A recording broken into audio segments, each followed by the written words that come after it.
Olá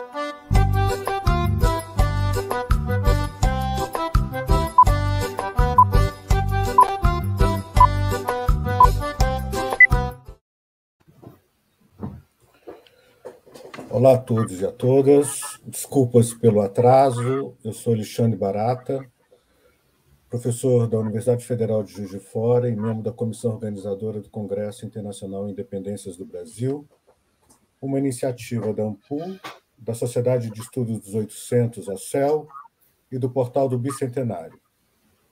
É com muita alegria que dou continuidade às atividades do Congresso e, em nome da comissão organizadora, gostaria de iniciar agradecendo a nossa convidada e aos nossos convidados que farão parte da 8ª mesa do evento, intitulada Como se representa a independência. A mesa contará com a participação da professora Yara Liso Schiavenato, da Unicamp, dos professores Aldrin Moura Figueiredo, da Universidade Federal do Pará, do professor Paulo Quinaus, da Universidade Federal Fluminense, e do professor Hendrik Cray, da Universidade de Calgary, Canadá. O Congresso Independências do Brasil é um evento agregador, flexível e em movimento. Buscamos integrar diferentes temáticas, metodologias, perspectivas teóricas, bem como enfoques regionais e globais. Desde as primeiras reuniões da comissão organizadora, ele foi pensado como um evento digital, utilizando das mídias e das novas tecnologias para cumprir o seu objetivo principal: refletir sobre os 200 anos da independência e do Brasil de forma participativa e democrática. O Congresso teve início em abril, com 2 mesas redondas ao mês, e seguirá nesse formato até a semana do dia 29 de agosto a 2 de setembro, quando teremos as conferências, outras mesas redondas e as sessões dos simpósios temáticos. Visitem o nosso site para conhecerem a programação completa: www.independenciasdobrasil2022.ampul.org. Sigam as redes sociais e se inscrevam nos canais do YouTube da Ampul, da CEL e do Portal do Bicentenário para ficarem sabendo de tudo e não perderem nada do evento. Aqueles que nos assistem, que queiram enviar perguntas, favor utilizar o chat do YouTube. Informamos ainda que será conferido certificado para aqueles que preencherem o formulário de participação disponível no chat durante a transmissão da mesa redonda. Sem mais delongas, vamos ao que interessa, que são as falas dos nossos convidados. Cada professor terá em torno de 15 minutos para sua exposição, que obedecerá à seguinte ordem: o professor Aldrin Moura Figueiredo falará em primeiro lugar, em seguida o professor Paulo Quinaus e depois o professor Hendrik Cray. Após a fala dos 3 professores, a professora Yara Schiavenato terá 15 minutos também para comentar e propor alguma questão aos professores. Então vamos começar. Professor Aldrin, fique à vontade para iniciar sua fala. Muito obrigado mais uma vez. O tempo aproximado de 15 minutos.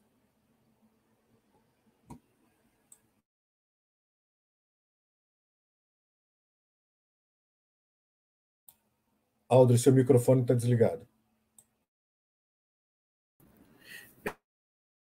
Quero agradecer o convite da Ampul e a felicidade de estar nessa mesa, né, a oportunidade de estar nessa mesa junto com pessoas que eu admiro bastante, Paulo, Yara, professor Hendrik e Alexandre, e as meninas que estão cuidando, né, dessa parte, digamos, mais tecnológica.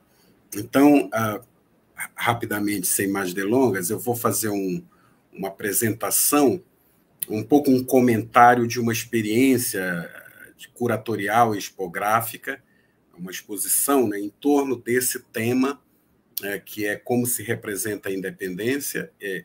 Eu sou um historiador, trabalho numa universidade, mas há muito tempo tenho trabalhado conjuntamente com museus, com acervos, também com curadoria, e esse ano, especialmente, 2 datas, eu acho que cruzadas, que tem muita relação com a minha atividade de trabalho, com o meu trabalho como historiador, que é, do lado, a questão do centenário da Semana de Arte Moderna, né, de 1922, e, claro, todo um debate em torno dos modernismos brasileiros, e, no caso do meu trabalho, pensar um pouco o perspectivismo amazônico no modernismo brasileiro, e, por outro, o bicentenário da independência do Brasil, que é esse tema abraçado pela ANPU, e aqui cruzado com as comemorações, né, as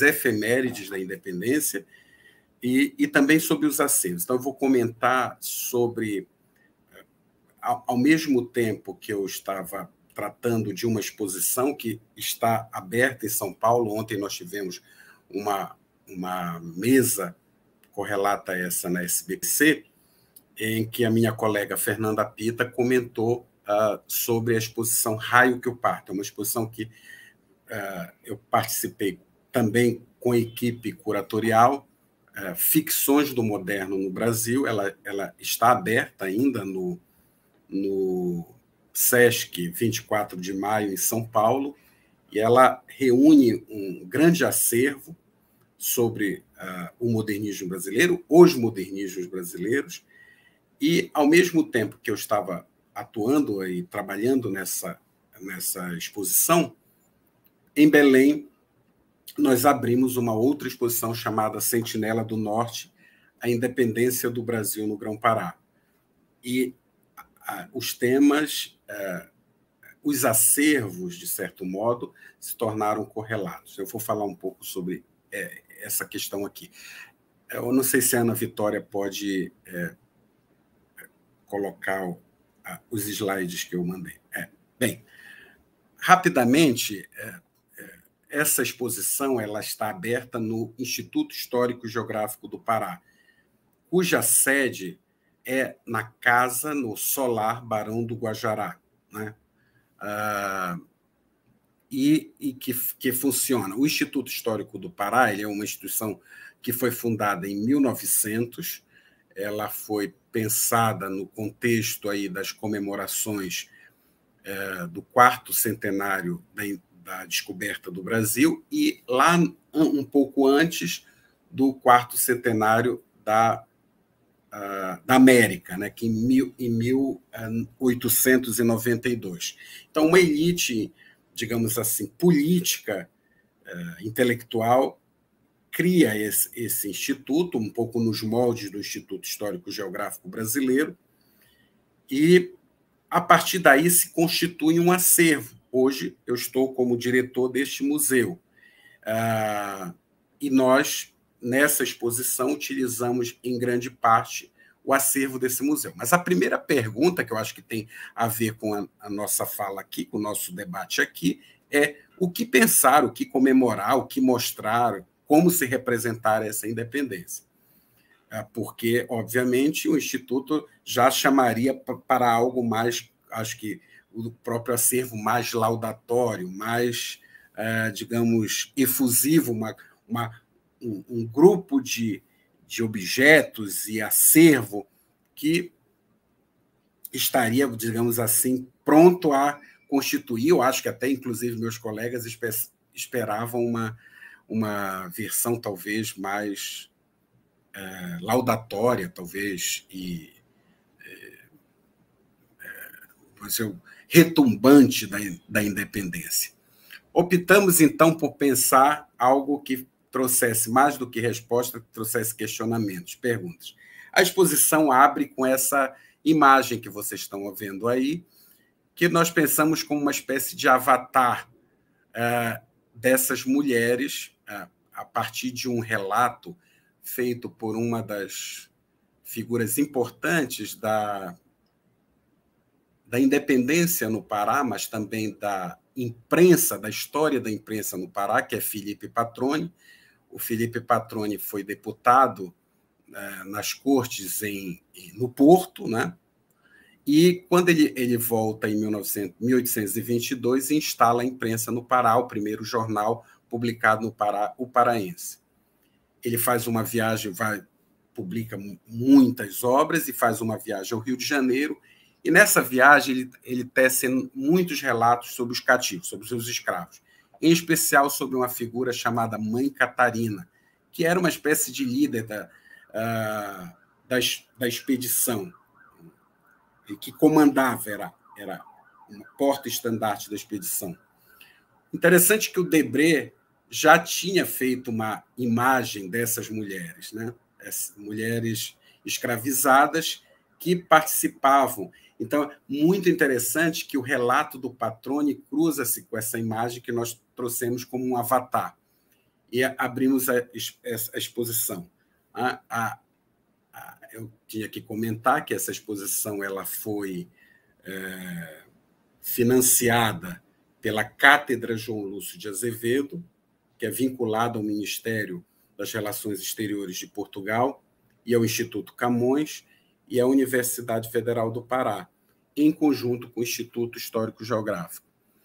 Eu citei aqui os membros da equipe, né? Michele Queiroz, Deise Ferraz, o José Fernandes Fonseca Neto, que foi quem montou a exposição, a Rosa Reis, que era conservadora, e essa turma que trabalhou na pesquisa, Luiz Augusto Quaresma, André Garcia e Milena Ribeiro. E a presidente do Instituto, né, Histórico Geográfico do Pará, Anaísa Vergolino e Silva. Vamos passar, Vitória, ou Paula. No correr das salas, né, ao pensar as salas, e eu vou um pouco mostrar essas imagens, a exposição ela se acopla também ao espaço, né? Então, subindo aquela escada que vocês viram, logo na entrada tem outra figura que é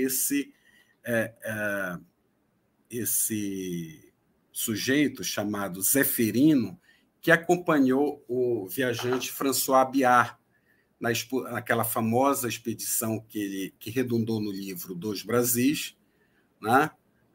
Aliás, 2 anos no Brasil, foi publicado em 1862, e a viagem é na década de 1850, e ele comenta que o Zeferino se vestia com as roupas militares dos anos 20, né? Dos tempos da independência do Brasil. E nós utilizamos tanto a Mãe Catarina, lá embaixo, e o mestre Zeferino na entrada, como uma espécie de boas-vindas, né, de abertura da exposição.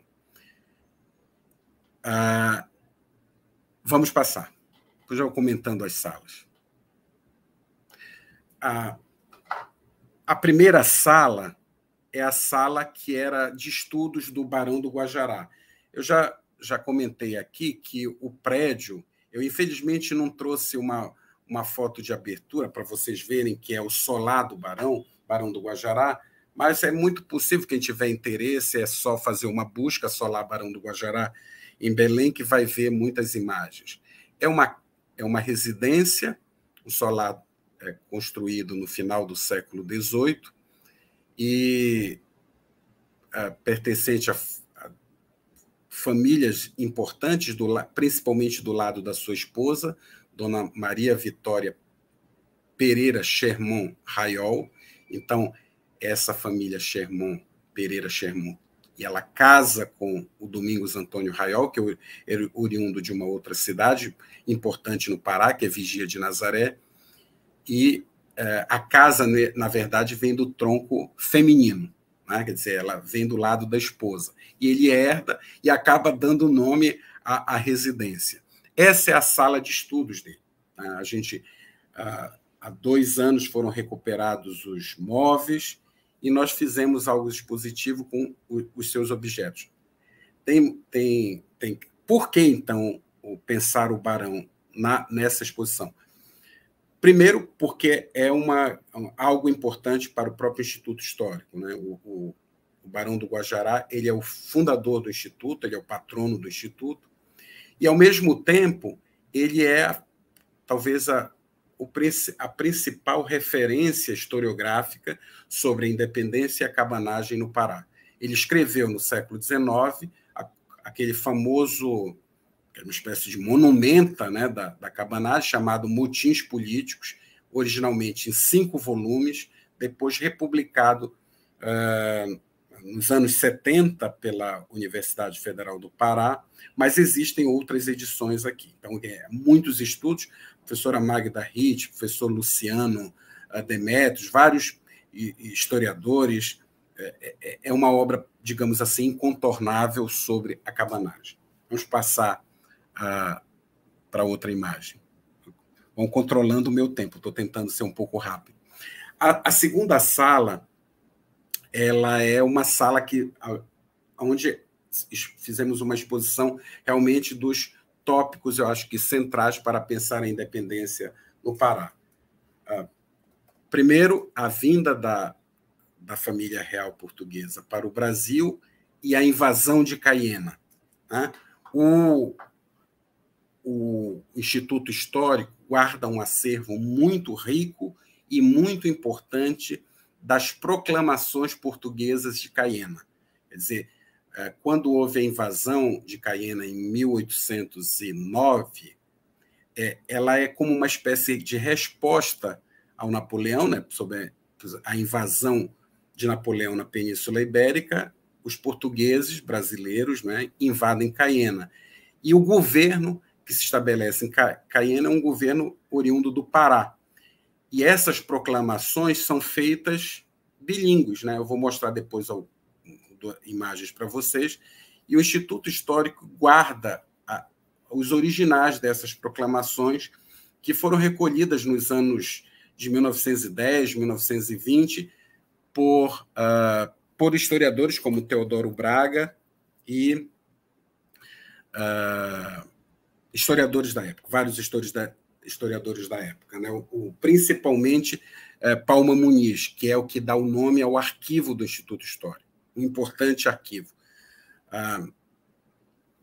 Em volta da sala, se vocês prestarem atenção, tem um roda-teto, que eu vou mostrar com mais calma, estão todas as lideranças que participaram do movimento da independência no Pará, né? Alguns nomes conhecidos, entre eles o Felipe Patroni. Depois vamos mostrar. E alguns objetos. Eu chamei isso o roda-teto do movimento de 14 de abril de 1823. Nós fizemos essa leitura expográfica justamente porque essas figuras são todas nomes de rua em Belém, mas a maioria da população não sabe absolutamente nada sobre elas, né? Eu mesmo moro numa rua que é um desses líderes, Diogo Moya. Então, é o bairro do Marizal, em Belém. Diogo Moya, Oliveira Belo, Jerônimo Pimentel, algumas figuras de referência nacional, como Romualdo de Seixas, que foi bispo da Bahia, né? Arcebispo primário do Brasil, o tio dele, Romualdo Coelho, e assim uma série dessas lideranças ligadas ao movimento da independência. Praticamente um bairro inteiro, que é o bairro do Marizal. Vamos passar. Eu cheguei a dizer... bem, olha aqui, alguns objetos. Uma gravura do Napoleão Bonaparte, do final do século XIX, um prato, né?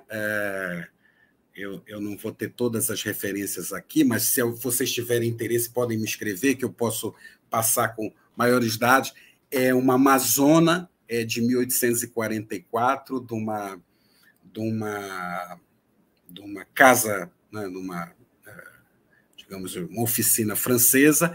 Essas proclamações, que não dá muito para ver a imagem, elas todas são feitas em bilíngue. Tem um juramento, uma cópia do juramento da Leopoldina, uma efígie do primeiro presidente, que é João Araújo Roso, de 1825.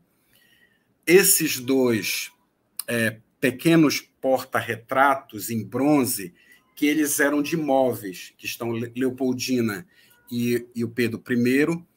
E esse broche que eu vou comentar com maior detalhe, porque ele é aquele broche utilizado pelos voluntários da independência em 1825. Há um documento, inclusive, no Instituto, do próprio Pedro I, ensinando como é que deveria se usar esse broche. Se vocês lembrarem, aquela famosa imagem da Maria Quitéria, ela aparece com esse broche no braço. Esse broche foi doado para o Instituto ainda no final do século XIX, né? E nós temos uma ideia que ele veio da antiga Sociedade Filomática e deve ter sido doado pelo Emílio Guild, né, para o Instituto. O Emílio Guild foi um dos fundadores do Instituto Histórico Geográfico do Pará e fez algumas das primeiras doações de objetos históricos que, naquele momento, estavam se separando da antiga Sociedade Filomática, que deu origem ao Museu de História Natural e Historiografia. Então, a gente pensou assim em reunir alguns espólios da independência. E essa espada, que está com as insígnias do Pedro I, ainda pertencentes ao primeiro reinado, e que elas vieram originalmente daquele município que eu chamei a atenção para vocês, Vigia de Nazaré. Vamos passar. A sala aqui, né, que é com essa, nós botamos essa montra, trabalhamos essa montra. Olha, já até passou, deixa eu passar muito rapidinho aqui, né? Então, vamos passar as duas outras salas para finalizar. Não bastava só expor, digamos assim, esses objetos, mas pensar como a história foi ensinada da independência. Então, nós reunimos todos os livros didáticos que estavam no acervo do Instituto, material, folhetos, objetos escolares, e fizemos uma sala, digamos assim, em miniatura, com objetos escolares das lições sobre a independência, que é um acervo muito interessante. Vamos passar, já para finalizar. E a sala 3, quer dizer, não bastasse as efemérides da nação, nós expomos um quadro, uma tela, né, do Manuel Pastana, que é uma cópia importante daquele retrato importante do Pedro I, um trabalho em luminura feito pelo Teodoro Braga com as falas do Felipe Patroni, uma aquarela do Alfredo Nurfini, em 1940, com o tema do morticínio do Brigue Palhaço. E, além de tudo isso, nós reunimos uma série de objetos num louceiro, que é um conjunto de objetos originários, né, de comunidades indígenas e comunidades, digamos assim, afro-amazônicas, comunidades quilombolas. Então, trouxemos um conjunto de café em barro do Mocambo do Curuá, em Alenquer, cuias Munduruku, bonecas do Quilombo do Camiranga, em Cachoeira do Piriá, e vários fracionamentos de louça europeia, das principais casas europeias. Nós dividimos o louceiro, uma parte só com objetos, digamos, amazônicos de comunidades indígenas e negras e de outros de acervo do próprio Instituto de Louça Europeia. Vamos passar. Bavária, Limoges, enfim. E para enfrentar o Pedro I, nós colocamos essa Amazona, que é uma fotografia feita pela Elza Lima, que é uma fotógrafa premiada paraense. Ela está ladeada com 2 bustos aí que vocês podem ver, né, do Décio Vilares, que é Tiradentes e José Bonifácio. Esses bustos pertenceram à Igreja Positivista, né, que foram levados no final do século XIX, porém foram abandonados nos anos 20 num galinheiro na periferia de Belém, e foram doados para o Instituto em 1930, depois de terem sido encontrados num galinheiro. Isso está tudo absolutamente documentado nos registros de documentos. O louceiro é esse aí. Em cima do louceiro, vocês veem armas indígenas, que foram incorporadas ao acervo do Instituto na década de 1920, dos Urubucapó, dos Munduruku, que dá nome hoje ao arquivo, que é Palma Muniz. Teodoro Braga também recebeu. Desse lado, infelizmente, eu não tenho essa imagem. Vou ficar devendo, que é o morticínio do Brigue Palhaço, uma outra imagem. E do outro lado, vamos à última imagem. E o Pedro I está ali. Quer dizer, na verdade, nós colocamos essa mulher como uma cariação, né, de frente, enfrentando assim, a imagem do Pedro I, um pouco com a pergunta que é a pergunta desse evento. O que representar? Quem são os verdadeiros heróis da independência? O que perguntar nesse momento? Então, essa exposição vai ficar durante 3 anos e agora, em 1923, algumas peças vão ser retiradas e o tema será a adesão do Pará à independência, justamente por causa do 15 de agosto. E em 1924, um acervo que eu acho que é inesperado para muita gente, mas o Instituto guarda um grande acervo sobre a Confederação do Equador, no Pará. Então, a gente vai fazer a exposição, vai fazer uma espécie de vínculo, né? Quer dizer, é uma exposição que ela vai ter essa própria vida, essa própria dinâmica. Muito obrigado, já passei muito do tempo. Obrigado, Aldrin. E eu passo a palavra ao professor, então, Paulo Quinaus. Bom, boa noite a todos. Fico contente de participar desse painel com os meus colegas, amigos, e que eu admiro muito o trabalho que fazem. E queria também cumprimentar todos que estão nos assistindo e vão nos assistir adiante. Queria iniciar essa apresentação, não é?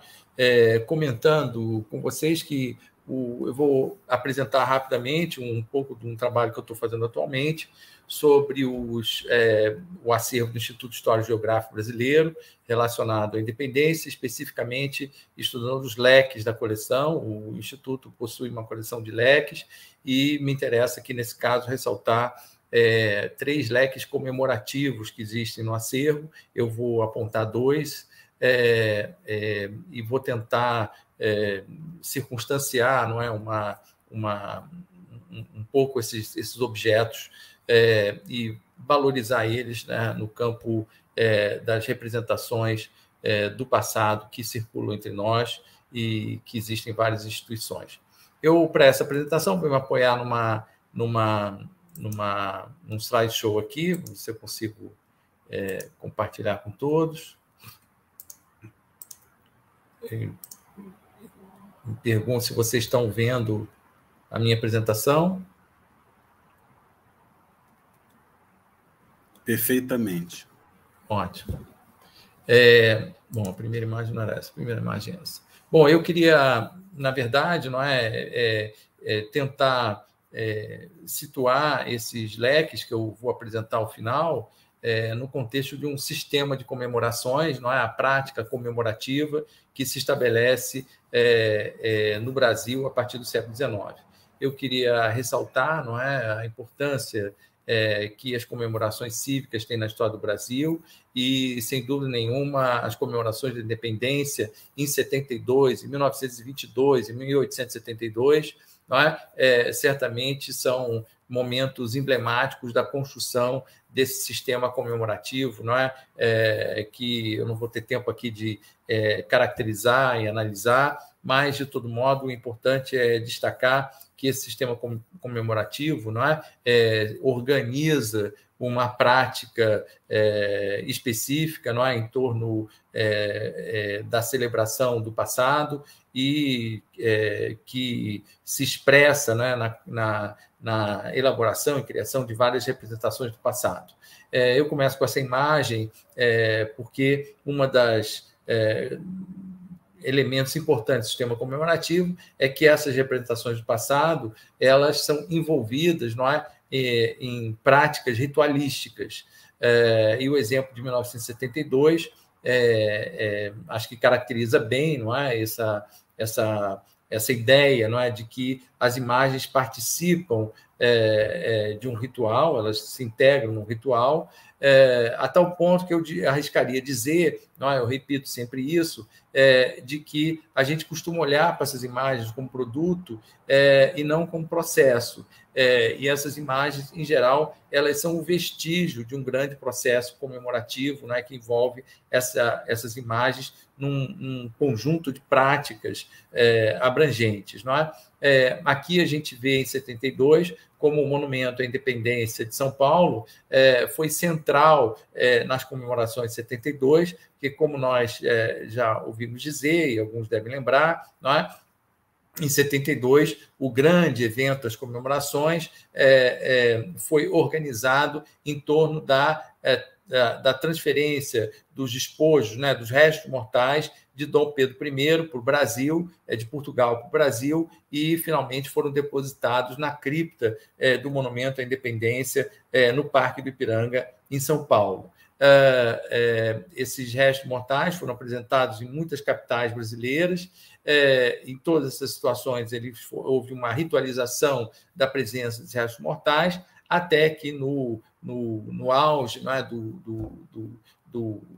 das comemorações, não é, foram depositados, né, os restos mortais na cripta no Monumento à Independência, com a presença dos ditadores da ocasião, não é, o presidente de Portugal e o presidente do Brasil, na altura, dois sistemas, dois regimes, não é, de estado de exceção, caracterizavam os dois países. Não é? O que importa, não é, aí é sublinhar que esse monumento, que se tornou o centro das comemorações de 72, foi construído no centenário de 22, né? A gente está aí em 72 no SESC centenário, mas esse monumento foi, na verdade, inaugurado em 1922, no centenário da independência. Ainda que tenha sido inaugurado de modo inacabado, só se completou nos anos seguintes, não é? O conjunto escultórico geral, não é? Mas,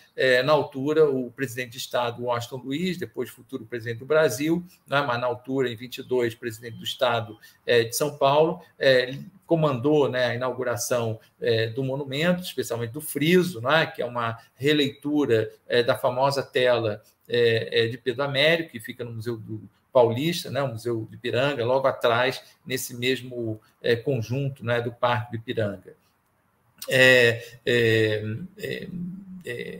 Esse conjunto escultórico, né, feito para 22, foi o centro das comemorações de 22 de São Paulo, mas inaugurado ainda de forma inacabada, não é? E depois se tornou o centro, não é, das comemorações no SESC Centenário, em 1972.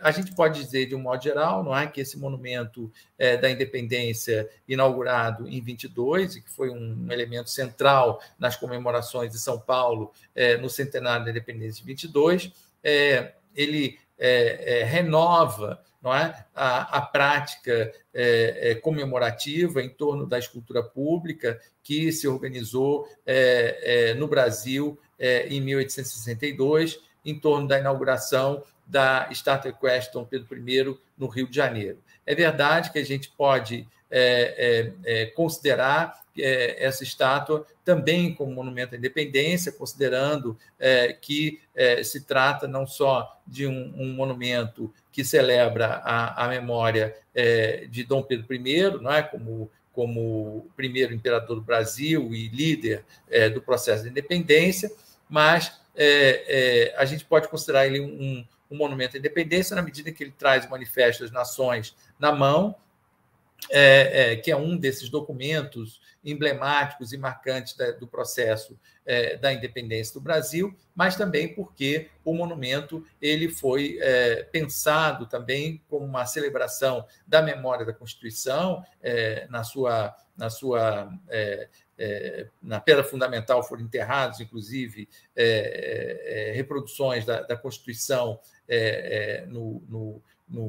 na cápsula do tempo, né, que acompanha normalmente esses monumentos, de fato, o monumento foi feito para ser inaugurado na data da Constituição, 25 de março, não é, em 1862, pensando, então, nessa relação da fundação do Império com a Constituição.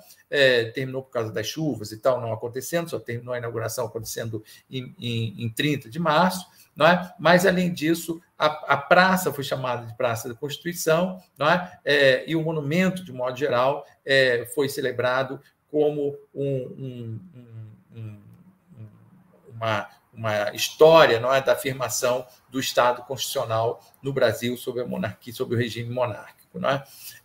O que interessa aí é reforçar essa ideia, não é, de que essa imagem só ganha sentido no contexto daquilo que eu chamei a festa da imagem, uma outra ocasião, não é, que é toda essa ritualização que ocorre em torno da imagem. A história da escultura, nesse caso, não é propriamente a história da escultura, é a história de todo esse processo, não é, que envolve a imagem, essa ritualização, não é, e que organiza, não é, o sistema comemorativo cívico característico, não é, e que vai perdurar ao longo do tempo.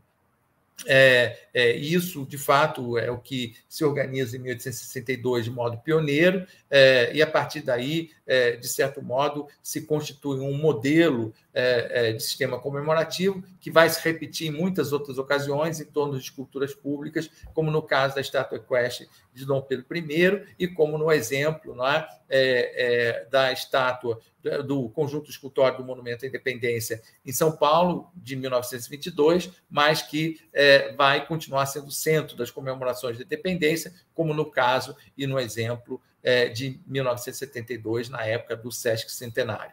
Não é? De todo modo, né, cabe aí frisar que esse monumento de 1862 é, na verdade, um monumento do segundo reinado, não é? Portanto, depois do período da maioridade, não é? Depois da conciliação, não é? Do período da conciliação, já aí na fase seguinte, não é? Que se inaugura de estabilidade de organização do regime que caracterizou, da ordem política que caracterizou o segundo reinado. Não é? Então, de certo modo, a gente pode dizer que se trata de um monumento que celebra o passado da independência, mas, na verdade, confirmava a ordem política do segundo reinado, não é? Legitimava, promovia, não é? Do ponto de vista simbólico, a força do regime instaurado na época da conciliação. De todo modo, né, quer dizer, eu acho que é importante aí a gente perceber nessa cena o Arco do Triunfo, esse elemento que a gravura apresenta, né, mas também a fotografia do Banchieri, esse Arco do Triunfo, que é um elemento de arquitetura efêmera, não é? O desfile cívico que se organiza, não é? Isso tudo foi complementado pelo Tedéum, o ato religioso, a música, não é? O discurso na varanda do Teatro São Carlos, esse edifício que se vê ao fundo na gravura com o frontão, né, triangular, que tinha a varanda famosa, onde o imperador se apresentava. Não é? Eu estou ressaltando tudo isso para caracterizar, né, essa ordem comemorativa, esse conjunto de práticas que organiza isso que eu chamo de sistema comemorativo e que se define no Brasil a partir de 1862, não é? E coloca a questão de como o primeiro reinado se comemorou, não é? Como o primeiro reinado comemorou a própria história. E aí eu passo para a imagem seguinte, agora que eu me dei conta que eu estou aqui no modo de apresentação, é interessante porque cabe lembrar, não é, que o primeiro reinado e a independência, não é, desde o primeiro momento, ela se fez comemorar, não é? Ainda em agosto, provavelmente pouco depois do Manifesto às Nações, Dom Pedro compôs o hino constitucional imperial, que é o nosso conhecido hoje como hino da independência, não é? E que se tornou um mote, não é?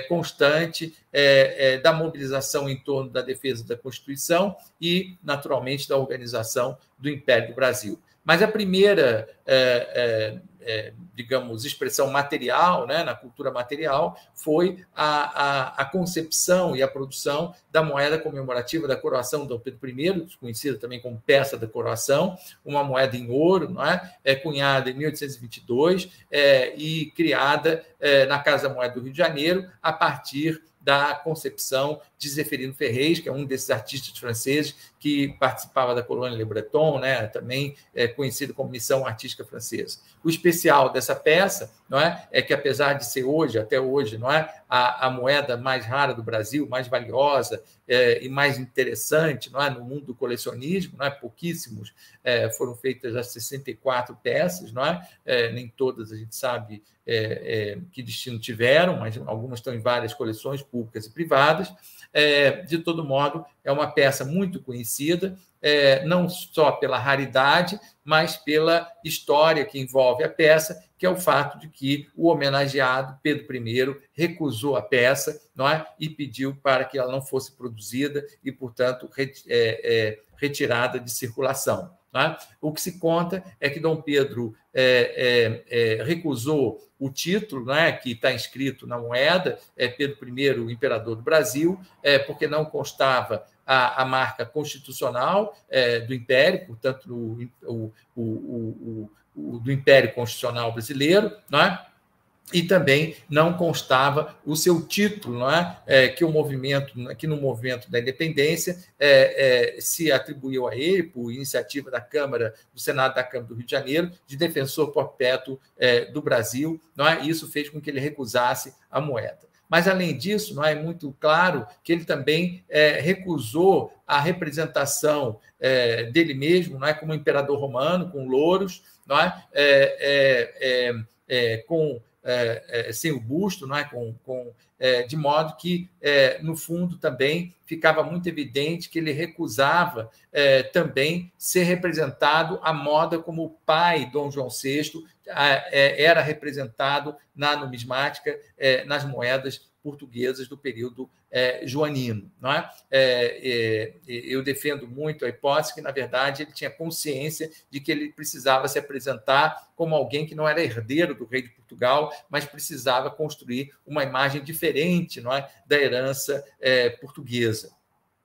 O que importa aí, não é que se a gente vê esse movimento, não é, para a afirmação de uma ordem comemorativa no Império do Brasil desde o primeiro momento, não é, a gente observa desde o primeiro momento, não é, que a prática comemorativa parecia não funcionar, não parecia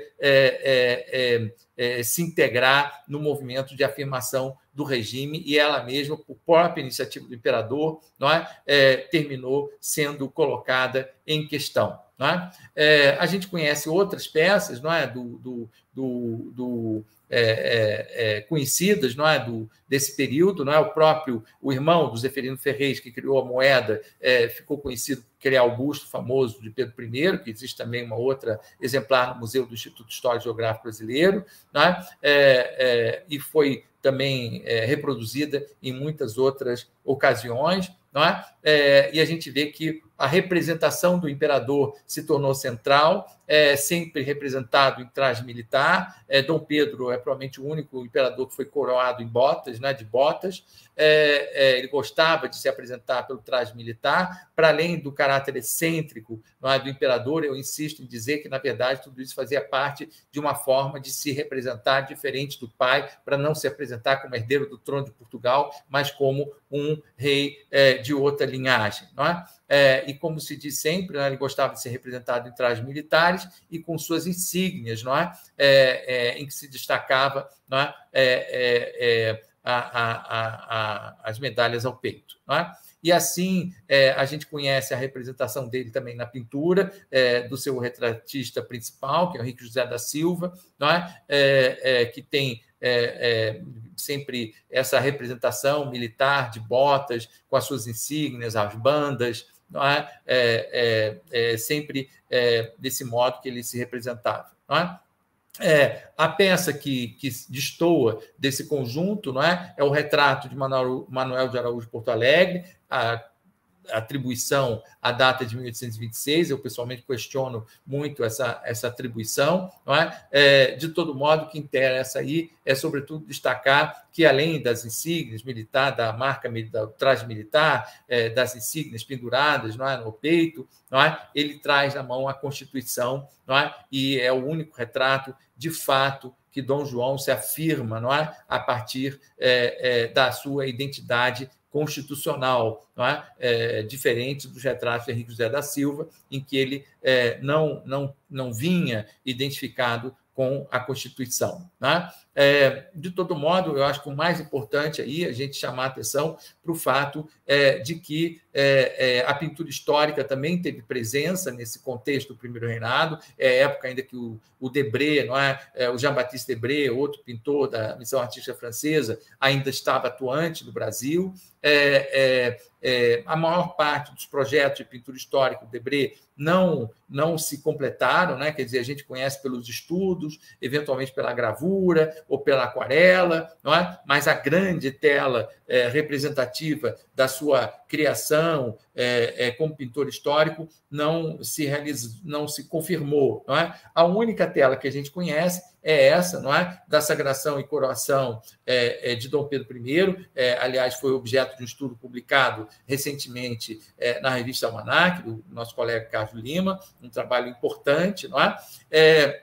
E que a gente sabe muito bem, não é, que apesar da importância, da grandiosidade dessa imagem, é uma imagem que ela só foi terminada em 28, colocada na Sala do Trono do Paço Imperial na sequência, não é? Já no processo de crise do primeiro reinado e que redundou na abdicação de Dom Pedro I. Então, terminou sendo uma daquelas imagens, não é? Que não serviu ao sistema comemorativo, não é? Não se integrou nas práticas ritualísticas, e ela foi justamente para a Sala do Trono, para ser protegida dos ataques iconoclastas, não é? Que atingiram outras obras desse período, não é? E estranhamente, não é? Essa tela grande surpreende o fato de que, no contexto do fim do Império, né, já no contexto da proclamação da República, a tela terminou sendo...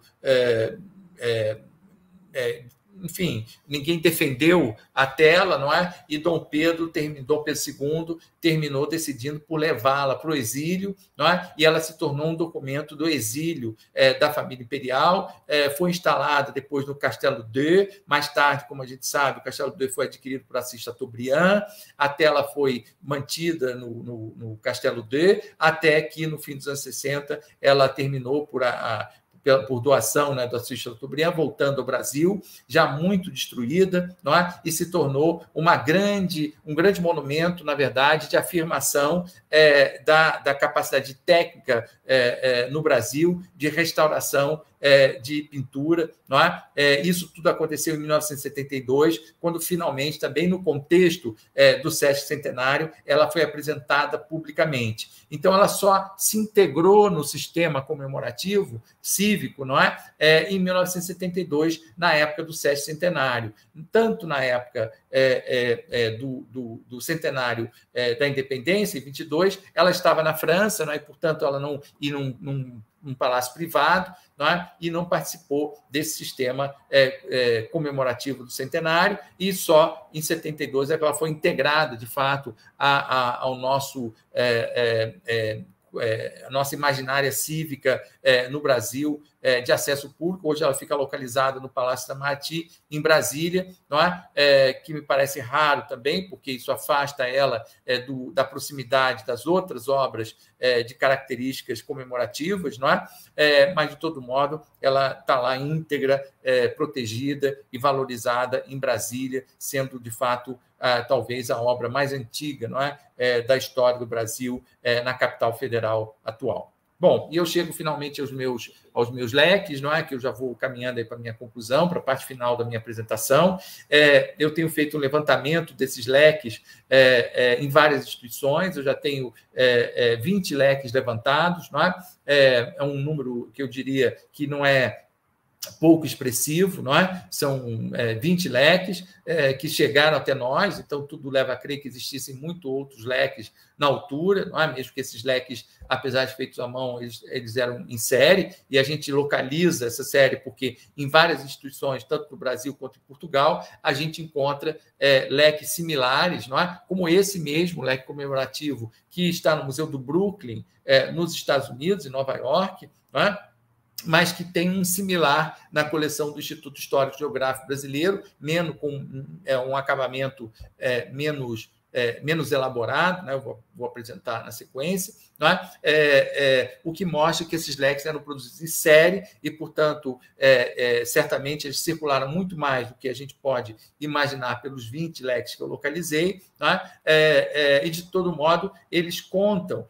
O que é interessante é a gente acompanhar a produção desses leques, dessas séries, e a gente percebe que cada um desses leques conta um capítulo da história da independência. Com os 20 leques localizados, a gente pode contar todos os representar os acontecimentos, a cronologia da história da independência do Brasil. Eu não vou me alongar na história desses leques, mas, de um modo geral, a gente tem leques europeus, franceses, ou, no caso do Rio de Janeiro e Portugal, é muito comum os leques orientais. Existia uma oficina em Macau que produzia leques para o mundo português. Então, é o caso desse leque, certamente ele tem uma origem oriental, pelo tipo de material e pelas ilustrações, a gente reconhece essas duas escolas, a francesa e a oriental, nesses leques. O outro leque aí que eu mostro para vocês é um leque comemorativo da coleção do Museu Histórico Nacional. Eu quis colocar o do Brooklyn, do Museu Histórico Nacional, para fazer essa ponte entre o norte e o sul da América, dar essa dimensão de como esses leques comemorativos circulam nas coleções. Em Portugal existem vários desses leques também. E interessa aí, sobretudo, destacar como esses leques, por incrível que pareça, sobreviveram ao tempo, num bom número, que existem em várias partes do Brasil, Portugal e até nos Estados Unidos. Se alguém localizar mais algum leque em algum lugar, por favor, não deixe de me comunicar, porque eu estou sempre atrás deles e organizando essa coleção. A gente tem um leque que eu apresento aí, um leque já aí chamando atenção para o fato de que esses leques estão associados a eventos do processo da independência.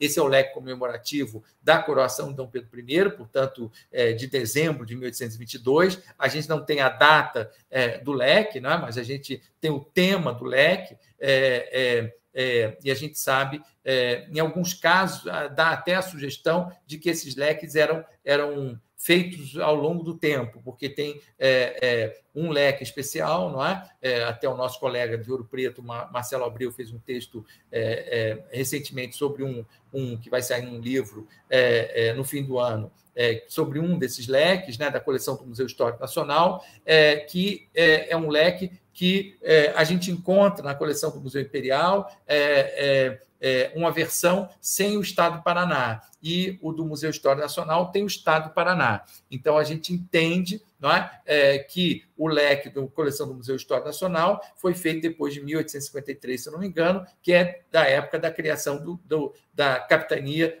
da província, do Paraná, que não existia antes de 1853. Então, certamente, agora o leque tem o mesmo desenho geral do outro leque, que está no Museu Imperial e que não tem a província do Paraná.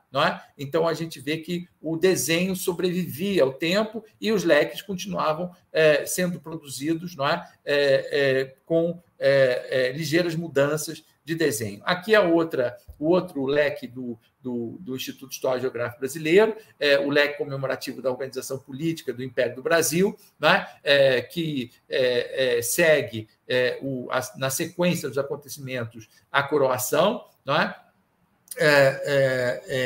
e que lembra bastante o desenho do Brooklyn. Eu vou retomar aqui a imagem do leque do Brooklyn, que a gente vê que é um leque mais bem acabado, o desenho mais elaborado, mas a concepção é a mesma, são as pirâmides cercando o retrato de Dom Pedro I, exatamente como a gente vê no leque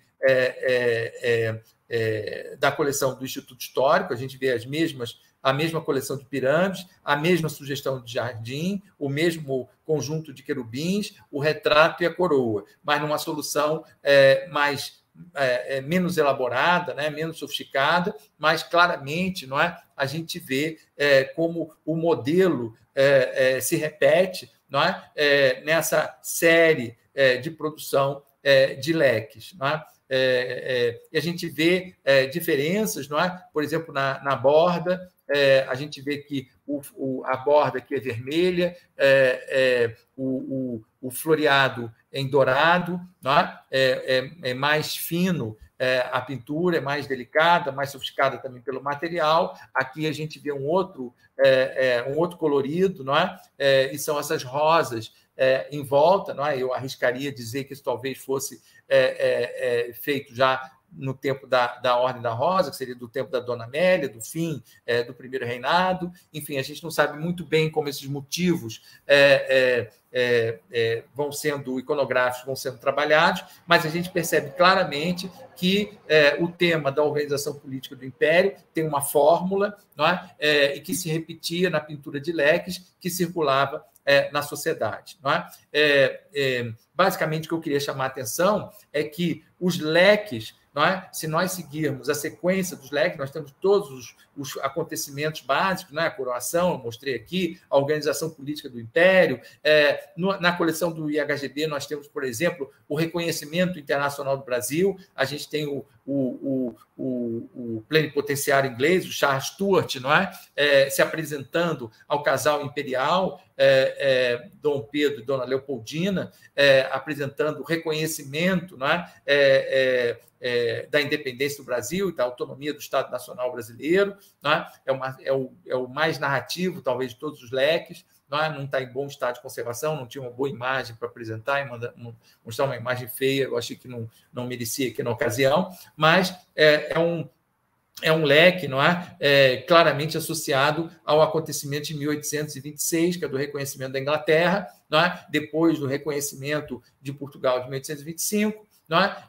E a gente vê claramente, não é? O que eu queria chamar a atenção é que, no contexto do primeiro reinado, não é?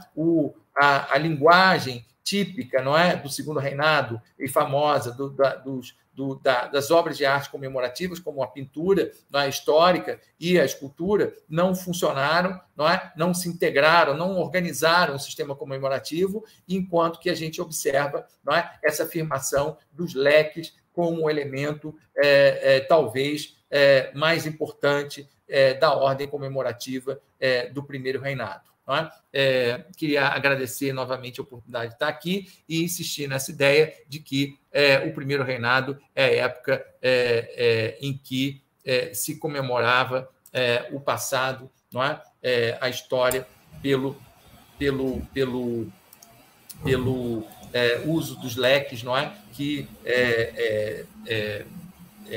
enfim, marcavam presença na vida social da época. Não é? Sem deixar de lembrar, naturalmente, que leque é um elemento feminino, não é? Que coloca as mulheres num ponto central, não é? Nesse sistema comemorativo. Não é? Muito obrigado. Nós agradecemos, Paulo, e passo a palavra para o professor Hendrik Craig. Muito obrigado, Alexandre. Agradeço aos organizadores dessa série de mesas redondas da AMPU pelo convite e, com antecedência, quero também agradecer a Yara pelos comentários e aos colegas da mesa, Paulo, Aldrini e Alexandre também. Deixo rapidamente compartilhar a tela para que, tomara que dê tudo certinho.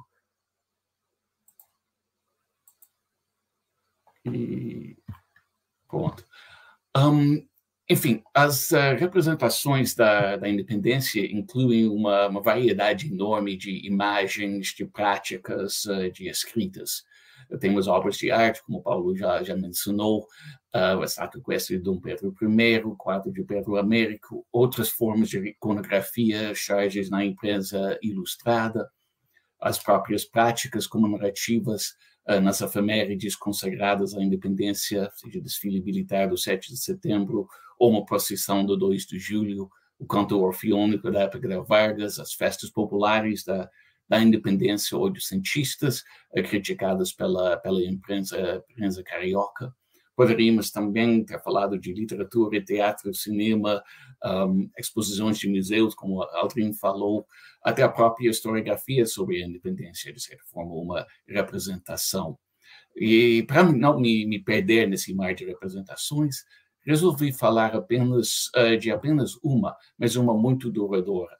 o casal de símbolos indígenas conhecido atualmente como os caboclos, as figuras centrais da comemoração do 2 de julho na Bahia desde a década de 1820. Sempre foram símbolos contestados, com diversos significados que mudaram ao longo dos anos. E, nesse respeito, aliás, tem muito em comum com as outras representações da independência. Na década do centenário da independência, esses dois símbolos passaram por uma fase bem complicada da sua história. Desde 1895, quando da inauguração do monumento ao 2 de julho, os caboclos não participavam mais dos festejos oficiais do dia, promovidos pela Câmara Municipal e pelo governo estadual em torno do monumento, o tipo de sistema comemorativo que Paulo falou. E os caboclos foram relegados para as festas populares da freguesia de Santo Antônio, além do Carmo. A campanha pelo monumento, de fato, pretendia, e muito de propósito, afastar esses símbolos indígenas da comemoração da independência na Bahia, ou a independência da Bahia, como, aliás, muitos diziam. Todavia, o monumento tinha um caboclo em cima da coluna, mas um caboclo fundido na Itália. Na década de 1910, houve propostas no sentido de substituir a estátua do caboclo do monumento por uma de Pedro Labatut ou mesmo do José Bonifácio. Também na década de 1910 continuava-se a criticar a presença dos caboclos nas festas populares. Um cronista declarou em 1905 que os modernos não admitem mais que o índio, inculto e seminu, simbolize o Brasil, pois provocava o riso irônico do estrangeiro e as chuvas dos contemporâneos mais civilizados. Entre 1915 e 1918, o Instituto Geográfico e Histórico da Bahia realizou um velho sonho e tomou posse dos antigos símbolos e do pavilhão de Lapinha, antigamente pertencente à Sociedade 2 de Julho, onde sempre tradicionalmente estavam guardados os caboclos. Transformaram o pavilhão em museu para guardar os caboclos, que poderiam ser visitados, mas nunca mais sairiam às ruas. De fato, a reclusão dos caboclos durou apenas até 1943, mas essa já é uma outra história. Temos, enfim, no início do século XX, uma história de rejeição dos caboclos como representações da independência da parte da elite intelectual baiana, no sentido de impor a sua visão de uma Bahia civilizada com suas outras representações. Todavia, quando me aprofundei nos periódicos daquela época, descobri uma história até bem mais complicada e muita evidência de que, de fato, que não houve uma rejeição uniforme dos caboclos. De fato, poucos artigos na imprensa criticavam explicitamente as antigas representações. O que era muito mais comum eram matérias que comentavam ou criticavam os críticos sem especificá-los. Em 1911, a revista Cívica publicou um caboclo na sua capa. No seu artigo de fundo desse número, julgou ainda bem que nem todos compartilhavam o ponto de vista dos espíritos reformadores, que essa velharia não fica bem ao nosso adiantamento, que um povo progressista não deve ir à rua puxar um carro que represente um símbolo, a liberdade matando a tirania. A Bahia Ilustrada, a revista de propaganda baiana no Rio de Janeiro, fez o mesmo em 1918. Em 1917, José Gabriel de Lemos Brito orou das janelas do Instituto, declarando que o caboclo, queiram ou não queiram, os que só amam as coisas estrangeiras, é o nosso símbolo nacional. Conduzamo-lo às vistas do mundo satisfeitos e orgulhosos.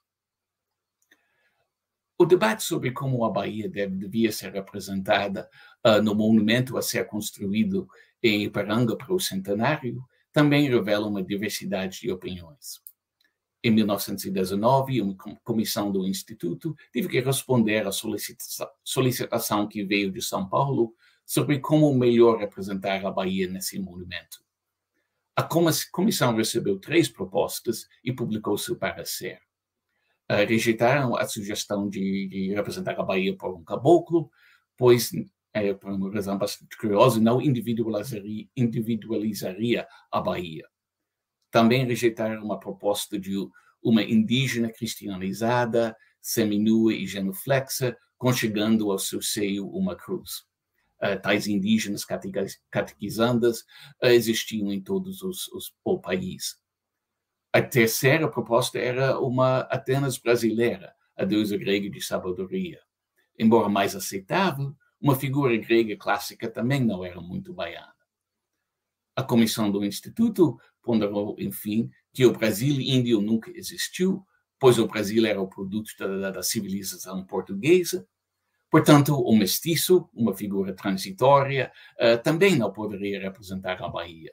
Concluíram, enfim, que a Bahia devia ser representada pela mulher pela mulher baiana dos nossos dias, de procedência europeia ou branca.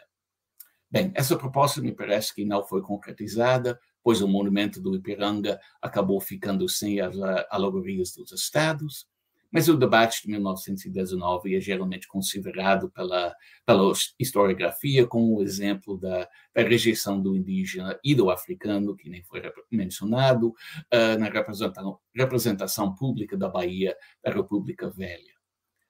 Mas me parece que as propostas indicam algo um pouco mais interessante, um debate ainda vivo sobre como representar a independência na Bahia, na qual se pode vislumbrar argumentos que seriam retomados em meados do século XX, quando da reavaliação da cultura popular na Bahia.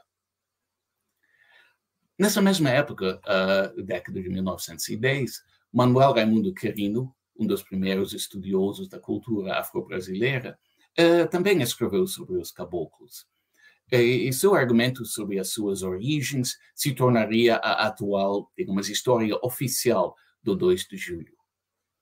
Resumidamente, a história dos caboclos de Querino é o seguinte: nas primeiras comemorações do 2 de julho, patriotas pegaram uma carreta capturada na Batalha de Pirajá, colocaram um mestiço velho nela como alegoria viva da independência e conduziram da Lapinha ao centro da cidade como representação da entrada do exército pacificador. Em 1826, foi criada a estátua do caboclo, um índio matando a serpente da tirania, que simboliza, segundo Querino, o Brasil livre, que desde então representa a independência. A cabocla, segundo Querino, foi criada em 1846, sob pressão da presidente da província, Francisco José de Souza Soares de Andreia. Antes da festa de 46, Andreia julgou o caboclo ofensivo aos portugueses, pois simbolizava uma nação esmagando outra, e insistiu que os patriotas adotassem um símbolo mais neutro, Catarina Álvares Paraguaçu. Os patriotas se curvaram diante da pressão do presidente, segundo Querino, e aceitaram que uma figura feminina e passiva acompanhasse a alegoria masculina. E o interessante é que com essa história, Querino rejeitou algumas outras histórias mais antigas sobre a origem dos símbolos, sem todavia citá-las. As relativamente poucas fontes contemporâneas sobre o 2 de julho da década de 1820 e 1830 revelam uma história bem mais interessante e bem mais complicada que a de Querino, e apontam também a afeição exaltada da primeira fase das comemorações do 2 de julho. Segundo os periódicos sobreviventes, as primeiras comemorações de 1824 e 25 pareciam ser apenas festas oficiais. Houve, por alguma razão, pouco ou nenhuma comemoração em 1826. Em 1827, há os primeiros indícios de uma grande parada da Lapinha ao lado norte da cidade, ao centro, uma representação da entrada do exército pacificador. Os relatos de 27 destacam o antilusitanismo, os patriotas só falavam em marotos, a presença de revolucionários exaltados. E também os dois relatos de 27 destacam que foi uma novidade essa procissão. Essa grande parada ganhou fôlego nos anos seguintes. Em 1830, o cônsul francês relatou a participação de 6.000 pessoas, a maioria homens de cor. Entre 28 e 36, há 4 referências a uma alegoria. Um emblema da América calcando aos pés o despotismo, um carro majestoso que leva à vitória, o emblema da América calcando aos pés um monstro, símbolo do despotismo, e Paraguaçu calcando aos pés o despotismo. E segundo esses quatro relatos, a representação da independência lavada na grande parada dessa época era uma figura feminina, que me parece remetia a formas tradicionais de representar a América, uma mulher indígena, como no quadro de José Teófilo de Jesus, e a Catarina Paraguaçu, cuja história é bastante conhecida. Mas há uma inovação. Essa América, essa Catarina da década de 20 e 30, é uma figura ativa, guerreira e não passiva. E o interessante é que essas fontes contemporâneas, de fato, confirmam o que Alexandre José de Melo Moraes Filho, o conhecido folclorista, escreveu em 1887 sobre o carro triunfal, no seu relato sobre 2 de julho, o carro triunfal, que em épocas primitivas conduzia uma cabocla com os seus adornos selvagens, pisando um dragão, entendida como Paraguaçu calcando aos pés o despotismo. A esse solene cortejo, a essas pompas antigas, segundo Melo Moraes Filho, acrescentou-se posteriormente o carro do caboclo. Bem, mas o que significa essa representação da independência por uma mulher aguerrida, bem como o seu esquecimento pela historiografia e pela memória? Por um lado, o uso do símbolo indígena bebe na mesma fonte que o romantismo e seu interesse pelos índios. Mas a escolha da representação para a comemoração de 2 de julho antecede o movimento literário. Obviamente buscava-se um símbolo americano, brasileiro, que não fosse português nem africano. Mas a escolha de uma figura indígena feminina ativa, bem como seu esquecimento posterior, também requer uma história de gênero e para mim parece uma história de imposição de convenções, digamos, tradicionais, reforçados, aliás, também na história de Quirino. E tem um elemento bastante interessante também, que a cabocla ativa do chafariz da Companhia do Queimado da década de 1850 nunca foi incorporada aos festejos do século XIX e início do século XX. E me parece que foi por causa de ser uma mulher ativa e não um caboclo, uma cabocla passiva mais tradicional. Não consegui, infelizmente, estabelecer exatamente quando essa cabocla ativa foi substituída por um caboclo ou pelo casal de caboclos.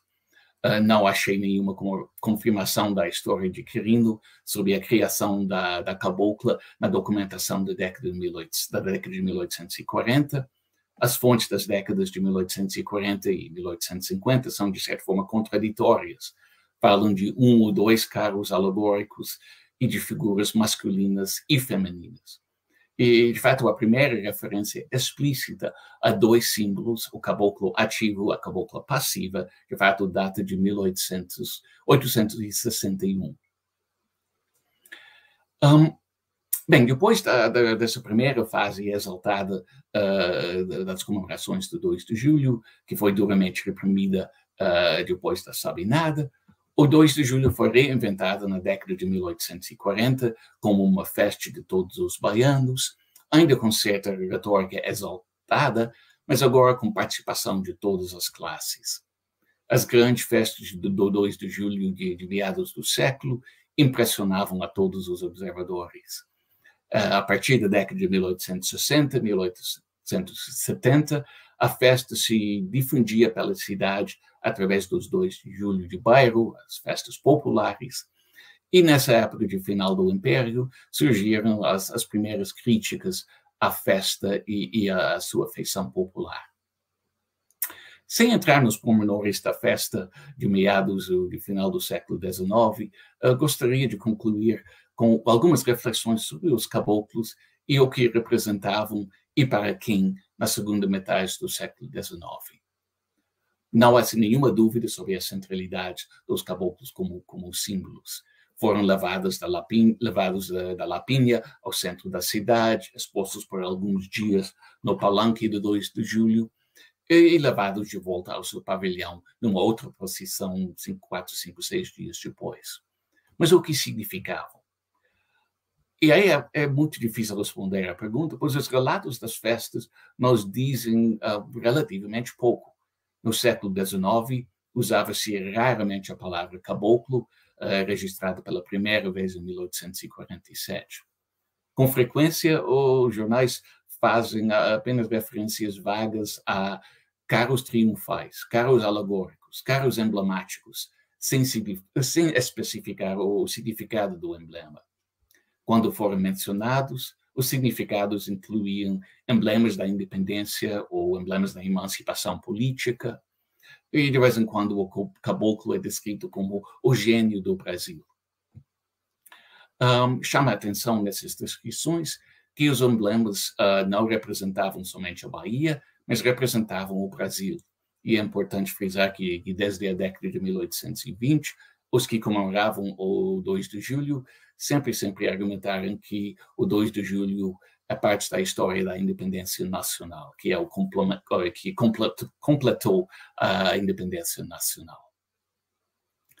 A partir de meados do século XIX, os relatos também começam a insistir na popularidade dessas representações. Esse carro é para o povo que o rodeia tudo, declarou um poeta em 1854. Em 1916, o jornal Moderno comentou com desdém os carros alegóricos com os 2 índios que o povo tanto estima. E de onde veio essa estima popular por essas representações exaltadas da independência? Muitos significados provavelmente populares, isto é, não foram registradas pela imprensa, nem pela polícia, de vez em quando que comenta a festa, mas posso sugerir algumas possibilidades para entender essa popularidade dos caboclos. Não devemos desprezar, em primeiro lugar, a popularidade dos exaltados, do seu antilusitanismo, das suas críticas aos senhores baianos. Igualmente, a comemoração do 2 de julho lembra a mobilização popular na luta pela independência e também os anseios e até os projetos populares derrotados ao longo das décadas de 1820 e 1830. A partir da década de 1850, quando foram realizadas as primeiras alforrias de escravos em comemoração ao dia, há indícios da associação da festa com a liberdade. Ao lado da festa do 2 de julho, da festa oficial, havia também sempre espaço para manifestações de cultura popular. Com frequência, os periódicos lamentavam os batuques que ocorriam ao lado da festa, e essa belíssima charge da Bahia Ilustrada de 67 representa o batuque, um batuque que ocorria bem perto do centro das comemorações. Há também indícios de significados religiosos afro-brasileiros atribuídos aos caboclos já no século XIX, mas são muito difíceis de interpretar, o que não é de surpreender, pois essas práticas foram raramente comentadas pela imprensa. Os furtos de peças dos carros ou da indumentária dos caboclos já foram interpretados como manifestações de apreço pelos caboclos. Um texto muito difícil de interpretar de O Alabama, de 1865, menciona Xangô nas ruas em conexão aos carros alegóricos. Em 1906, lamentou-se um intolerável candomblé armado sob os disfarces de festas ao 2 de julho. E, atualmente, os caboclos, e me parece principalmente a cabocla, são objetos de veneração dos fiéis durante a festa. É importante também destacar a participação afro-baiana nessas ressignificações das representações da independência, mas também lembrar que esse uso dos caboclos como representações da independência no 19 e ainda hoje é, de certa forma, uma apropriação do indígena como símbolo. no século XIX, me parece que não remetia à participação de indígenas na luta pela independência na Bahia. E também não há indícios no século XIX e início do século XX da participação indígena na comemoração do 2 de julho. E essa contradição foi comentada por um cronista bem crítico das festas em 1885, quando ele se perguntou: não seria melhor deixar ficar em seu barracão o casal de caboclos que nada exprime de independência e liberdade, porque até os nossos próprios índios foram escravizados e ainda continuam nesse estado no Alto Amazonas, trabalhando de graça pelos seringueiros. Enfim, as representações da independência falam não só da independência, mas também da sociedade e da nação que se pretendia criar através das comemorações. E, nesse sentido, para finalizar, acho que já estou no final do meu tempo, não foi por acaso que os candidatos à presidência, parece que todos estavam em Salvador no 2 de julho deste ano. E também é interessante que Lula acompanhou uma parte do cortejo dos caboclos, mas Bolsonaro fez um passeio à moto na orla. Obrigado.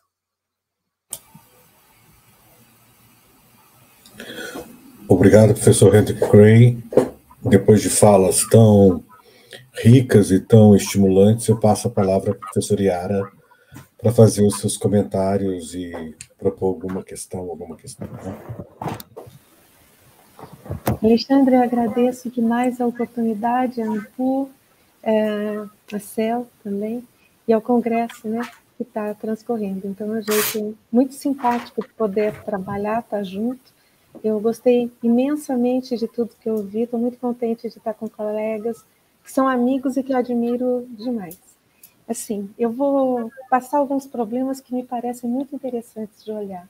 A primeira coisa que eu queria notar é que, nesse momento, o 7 de setembro se aproxima e a gente não tem uma política pública estadual dizendo o que é esse 7 de setembro. Então, esse em aberto dele dá espaço, inclusive, para uma irrupção de estados de violência ou uma preocupação nesse sentido. O que eu acho muito intrigante, porque a gente tem uma política de história no sentido de tornar público o debate acerca das independências, das suas enormes conjunturas e das suas faltas de sincronia, vamos dizer, com que foram acontecendo esses processos. Eu acho que essa é uma coisa muito interessante da gente ver, e o enorme esforço do Rio de Janeiro para se tornar a centralidade política no período. Eu vou começar comentando aí uma coisa do Paulo Knaus, que eu tendo a concordar com ele plenamente, que é que foi uma política de Estado pedrina, a celebração da independência e daquilo que estava se propondo os seus marcos.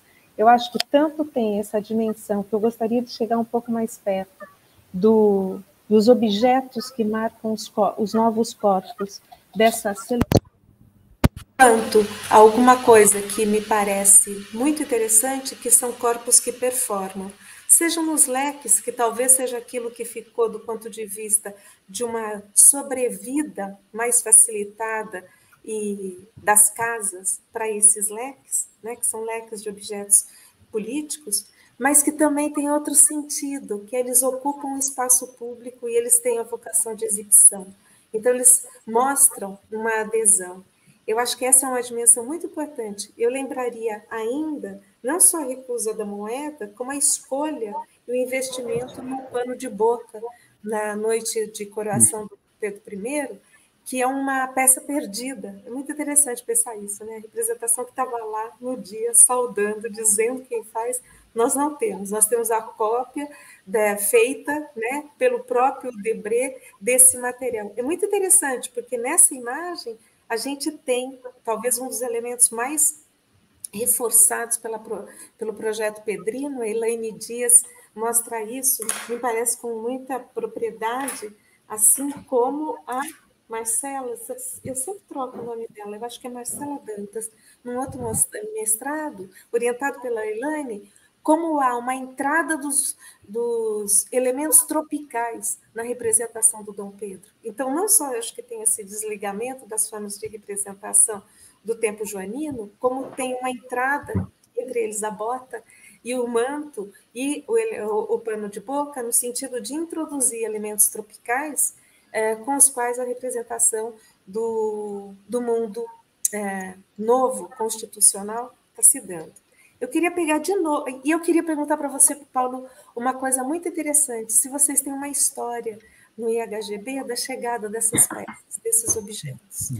E uma outra coisa é sobre o acervo de imagens e de objetos visuais que existe no IHGB, porque eu acho que, no geral e maciçamente, se entende o IHGB muito como um acervo de textos, mas o IHGB tem também um conjunto de objetos visuais, não só os álbuns que eu fico lembrando, ou das pesquisas de vários originais do Gilberto Ferrer que se encontram lá, mas eu acho que você nos permite entrever esse acervo imagético com o que você está trabalhando e que você talvez pudesse nos dar uma notícia e que a gente fica bem contente de saber que isso está acontecendo.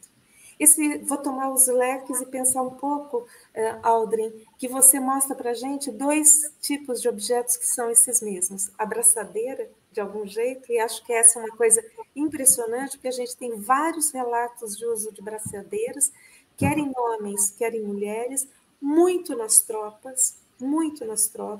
Nas mulheres em São Paulo, eu tenho vários relatos delas usarem passarinhos nos cabelos, quer dizer, tem o uso dos cabelos que eu acho impressionante, que é também, vamos dizer, um corpo que fecha o contrato, que assina o contrato constitucional, e acho que isso é muito interessante que você chama a atenção. Então, eu acho que é, de novo, um objeto que você pode presumir uma vida efêmera. Acho que não é à toa que a gente tem eles numa certa dispersão, né, que exige frequentar vários acervos, quanto aquilo que é uma tônica e um objeto visual que estoura entre o final do 18, mas sobretudo no governo joanino, e que vai estar presente muito na cultura visual do governo pedrino, ou da década de 1820, que é exatamente o uso das miniaturas.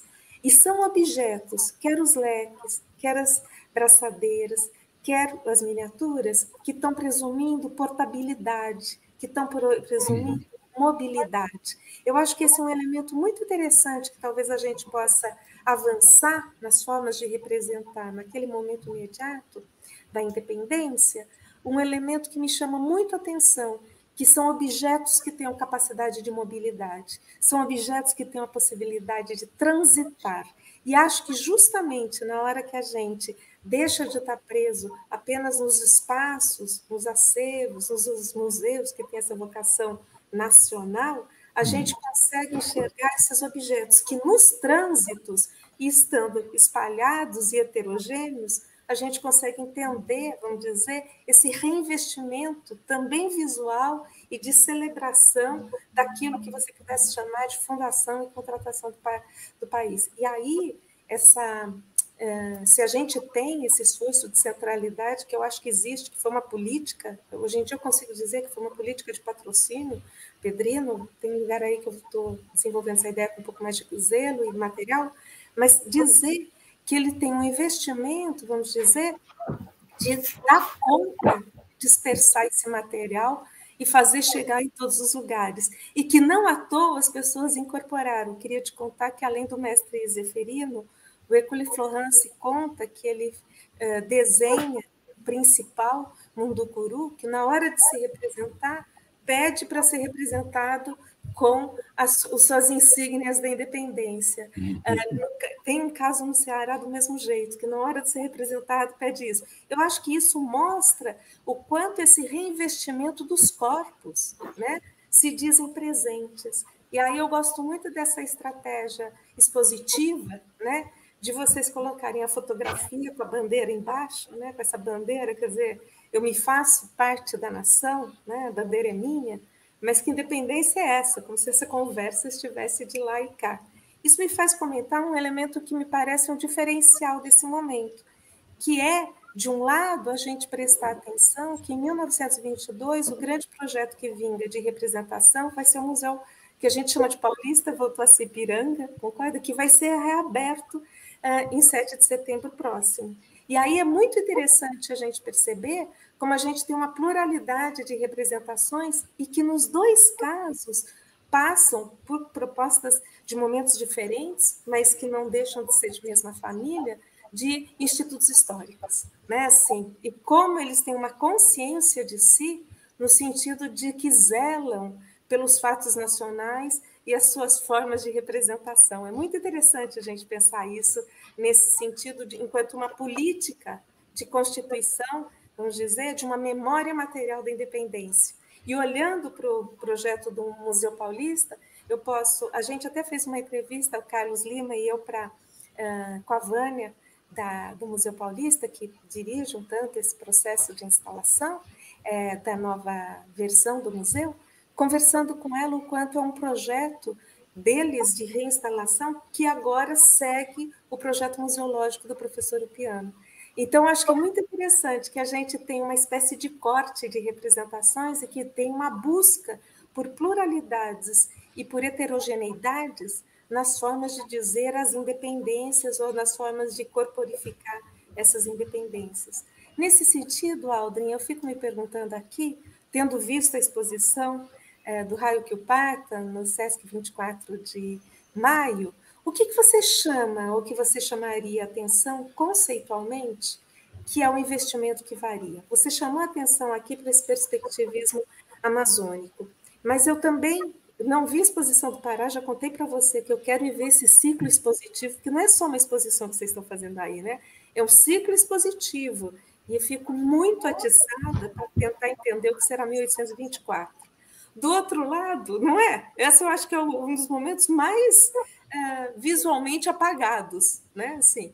E, de outro lado, uma coisa que me chama a atenção, se você podia conceituar um pouco além disso, porque quando eu vi a exposição, me chamou a atenção muito aquilo que é uma coisa que está nos leques de algum jeito, também, e que está nas caboclas, que eu vou chegar no Hendrick, que é a coisa de que você tem imagens vernaculares, que podem ser feitas por homens de ofício, gente de ofício, e que o que não artes e crafts, inclusive, mas que com isso representam e mudam, vamos dizer, no cotidiano o que se vê como imagens, né? Assim, eu fico lembrando que do Museu Paulista foi a grande caixa de ressonância para essa imagem hegemônica que a gente tem do Grito da Independência como a forma de acontecer a independência. Isso colonizou o nosso imaginário cívico. Acho que essa é uma das coisas mais impressionantes que a gente tem.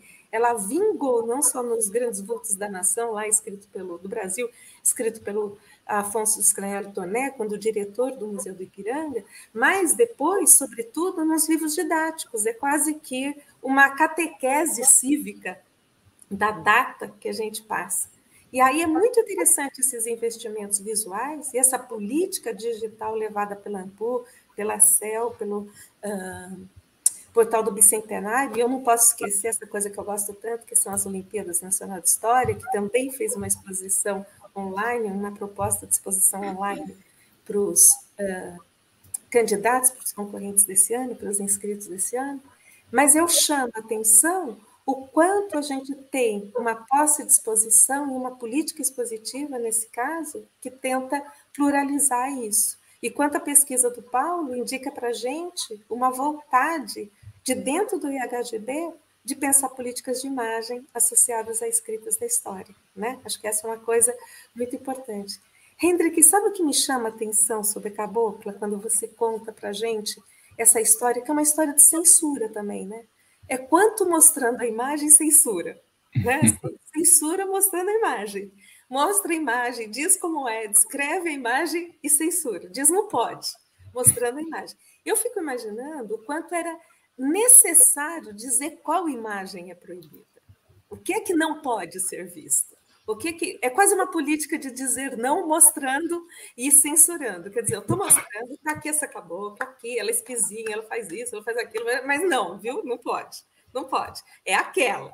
Ia ser muito interessante, porque parece que a imagem ganha, né? Parece que a imagem tem uma força disruptiva dela. Eu entendo essas forças sociais que você tão bem mapeia e aceito uma coisa que eu acho que é um ganho metodológico quando a gente trabalha com imagens ou com qualquer outra força social ou com essa presença que nos escapa, que é assumir que ela tem um certo estado de ruína, tem um lugar de porosidade nela que a gente não consegue avançar. Eu acho muito um ganho bonito na hora que você diz assim, não consigo ir além, a documentação fica cifrado demais, né? Assim, você é um especialista nisso, e o cifrado demais é, inclusive, um certo irredutível que nos escapa, né? É difícil isso acontecer, sobretudo quando a gente está diante de uma ordem, de um feito histórico, de um fato, que é muito investido de sentido, né? Encontrar isso significa numa margem que é possível estourar os sentidos, né? Então, se você poderia elaborar, se você pensa um pouquinho sobre isso, entendeu? Audrey, tem uma coisa diretamente que eu queria te perguntar, que é essa opção por escrever os nomes das lideranças. Porque eu acho que uma das coisas que é um ganho é entender como tinha várias lideranças. Lideranças indígenas, lideranças negras, lideranças de escravizados, libertos, né? Assim, de que não é uma história de um homem só, de um feito só, entendeu? Acho isso muito interessante e que esses nomes reverberam também nas nossas cidades. Falo isso morando à beira de uma estrada que chama Dom Pedro I, uma avenida que se chama José Bonifácio e outra que chama Leopoldina. Eu acho muito interessante, porque uma política no Brasil que existe é de assentamento e enraizamento desses nomes dentro das cidades. Eu tive um momento que eu fiz uma loucura, que era perguntar onde é que estão os nomes independentes, José Bonifácio. Não tinha uma cidade do Brasil que escapasse disso, entendeu?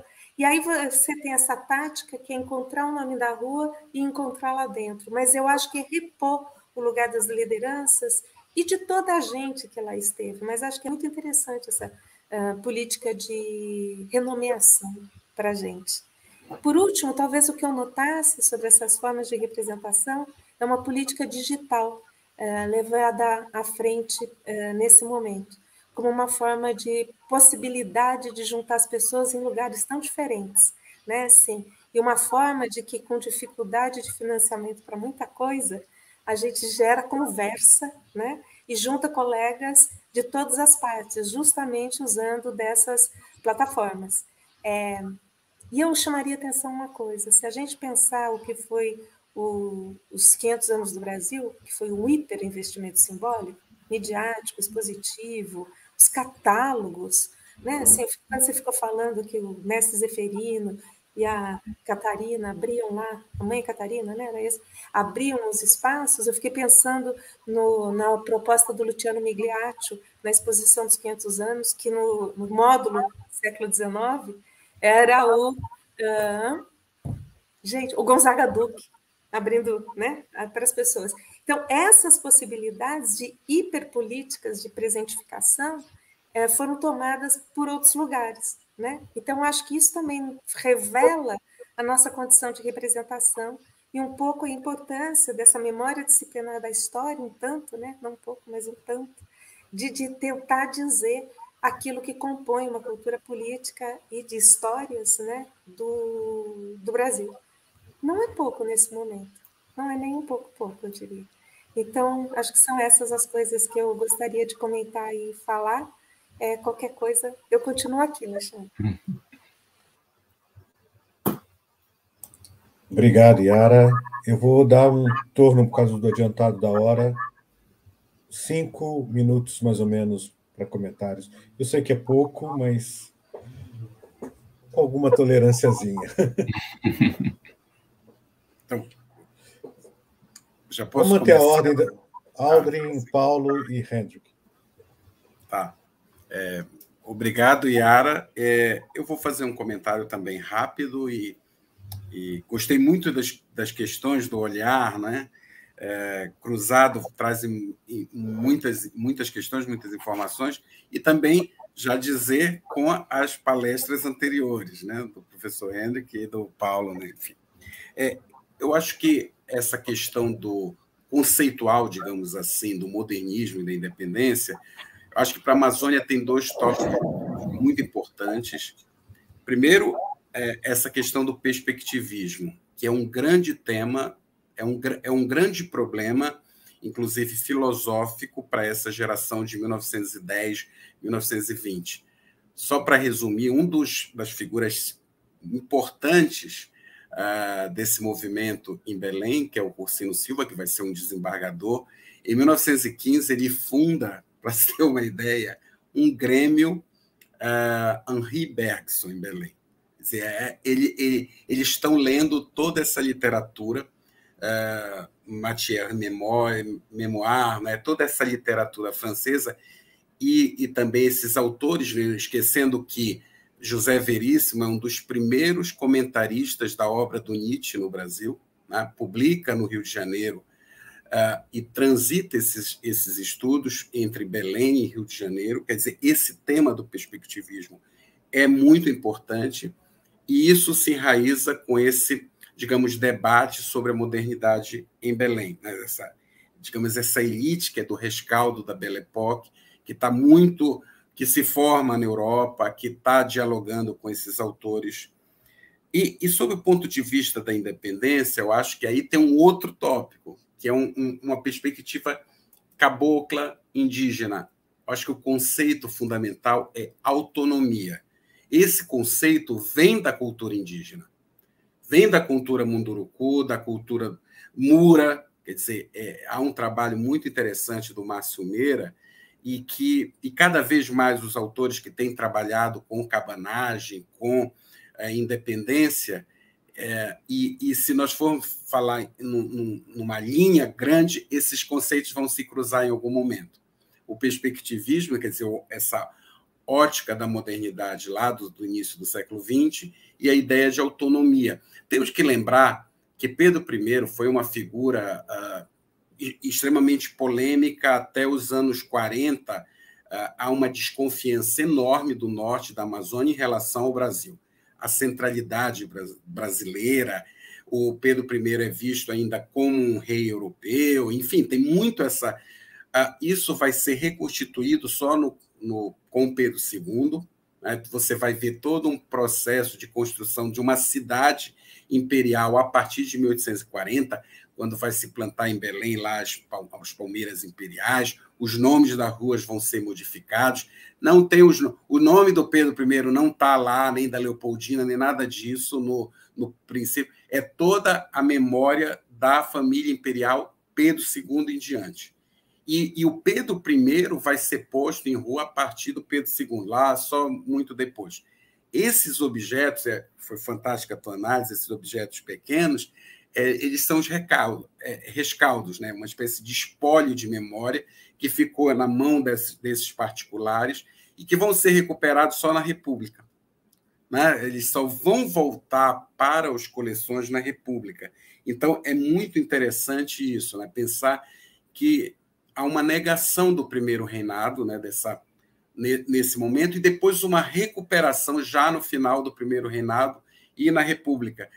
Lembra que todos esses grandes heróis que foram quase enxovalhados no Rio de Janeiro vão morrer lá no Pará, como Carlos Gomes, Pedro Américo. Ele tem um contrato, senão ele morre um pouco antes da viagem, para tomar conta que ele ia para Belém para tomar conta da Academia Imperial, da Academia Paraense, né, de Belas Artes, no momento em que eram as figuras detatradas na corte, né, mas no Rio de Janeiro. Eles estavam sendo vistos pelos republicanos no norte. É uma espécie da república buscando um beneplácito, né, nessa cultura. Então, achei realmente bem interessante. Acho que essas duas questões são fundamentais. E o corpo, né, que tu chamaste a atenção, né, dos objetos no corpo. O broche, inclusive, era recomendado para se usar no chapéu, no furriel.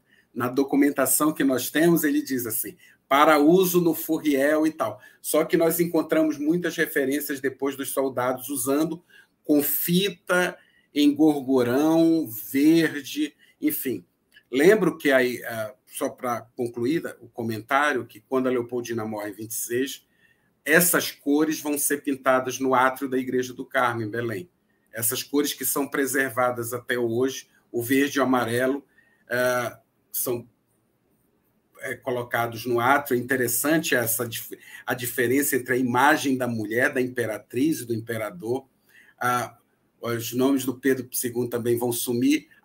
Eu moro, por exemplo, na Diogo Moya com 14 de março. 14 de março é o aniversário da Teresa Cristina. Então, sobrevive as memórias mais femininas, inclusive, na cidade. Eu acho que é muito interessante isso, né? Esses fluxos. É isso que eu acho que é para não tardar o tempo. Muito obrigado, Yara. Professor Paulo. Bom, eu vou começar agradecendo os comentários da Yara. É uma sorte escutar a Yara depois de ter escutado o Aldrin e o Hendrik, mesmo sendo companheiros aí de muitas jornadas. É sempre bom escutar e ver novidades, e, enfim, é muito bom a gente estar reunido. Eu vou ser muito breve, acho que Yara só fez um comentário a respeito, né, da coleção do Museu do Instituto Histórico e Geográfico Brasileiro. Em geral, o IHGB é conhecido pelo seu arquivo e sua biblioteca. De fato, o museu, apesar de ser uma seção criada em 1851, na organização interna, não é, do Instituto, o seu museu nunca foi muito valorizado, né? E eu estou agora nessa tarefa de dirigir o museu, não é, e fazer com que essa presença, né, circule mais a coleção de objetos, não é, do Instituto Histórico e Geográfico Brasileiro. Certamente, esse meu trabalho sobre os leques tem a ver com a difusão, né, desse acervo, do trabalho de pesquisa desse acervo. A documentação sobre a procedência das peças é rarefeita, ainda que a gente tenha informações de onde os leques vieram, sim. Eu não me lembro de cabeça, mas vem todos de coleção, de doação, né, de algum colaborador do Instituto, ou sócio do Instituto. Eu estou tentando também buscar referências sobre as outras coleções, outras leques que eu encontro nas outras coleções, porque, sem dúvida nenhuma, a procedência é sempre um dado importante, né, para estudar a musealização dos objetos e, sobretudo, a sua preservação. Mas eu queria comentar rapidamente, não é, quer dizer, corroborar os comentários que você fez sobre essa portabilidade, né, dos projetos comemorativos, que promove esse trânsito dos objetos, né, que se completa, quer dizer, se na altura eles eram parte da prática comemorativa, eles se completam com a musealização, né, e as formas de reapropriação desses objetos no contexto de novas ordens comemorativas, não é? Mas eu acho que o exemplo que o Aldrin falou, né, do broche, você citou da abraçadeira, eu acho que mostram, não é, que na verdade, aquele sistema comemorativo que a gente vê consagrado e sistematizado a partir da estátua equestre, ele, na verdade, já vinha sendo concebido, e para mim isso é muito importante, porque eu sempre quero chamar a atenção para o fato de que essas esculturas, esses grandes monumentos que a gente vê, eles são o que sobrou de um processo, não é? Eles são vestígios de um processo que envolvia, sobretudo, uma prática que envolvia toda a gente possível e imaginável, não é? E esse envolvimento não tem a ver só com a presença do grande monumento, mas tem a ver com todas as práticas que acompanham, não é, o sistema comemorativo. E eu diria, não é, que esse primeiro reinado é uma espécie de laboratório desse sistema comemorativo e que envolve a participação, não é? E, por isso, até a participação não só do corpo, né, das pessoas, mas também a importância que tem a participação feminina, não é? Nesse contexto, a partir dos leques. Não é? Eu acho que os exemplos do material que o Aldrin apresentou, o caso que o Hendrik mostrou, exemplificam, não é, como as comemorações, elas não só elas procuram envolver toda a gente, mas também controlar não é?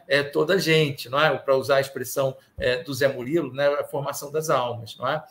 E, ao mesmo tempo, a gente sabe que essas práticas, por mais que elas sejam controladas, elas escapam do controle, não é?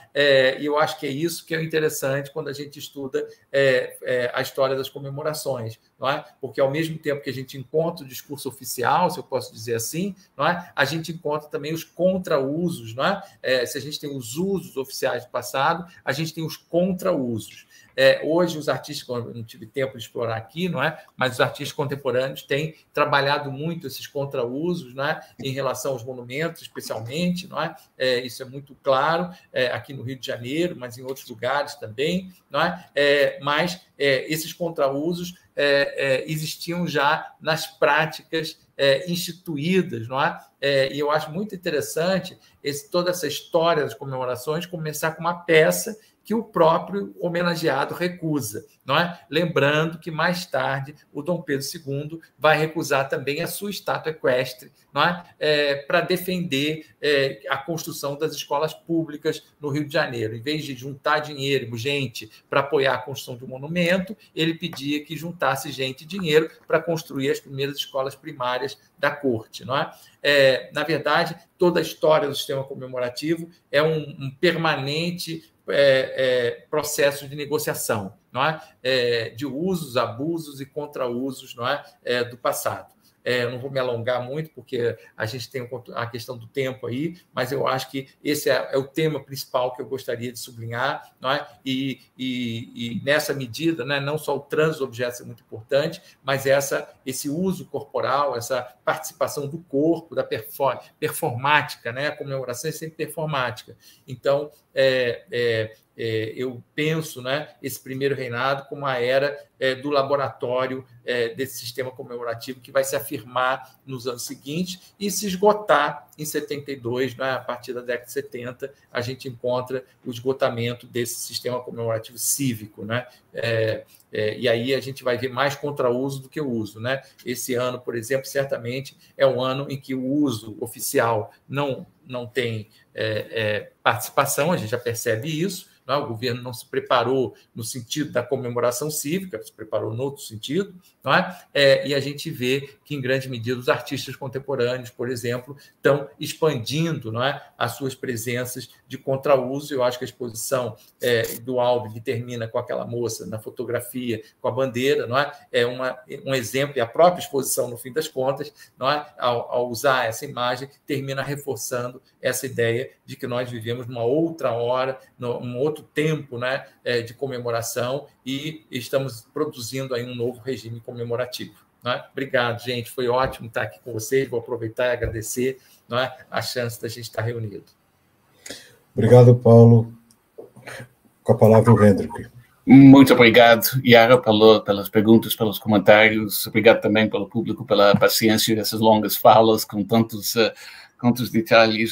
Paulo, acho que você já respondeu muito bem a pergunta, as meus interesses nessas pesquisas sobre comemorações. E para responder um pouco à pergunta, ou à observação, a questão que Yara colocou, né, a minha abordagem era sempre de pesquisar a prática das festas comemorativas e nem sempre olhei muito para as imagens. E eu sei que Paulo e Aldrin vêm do outro lado, olhando as imagens e contextualizando as imagens dentro das festas cívicas, das práticas comemorativas.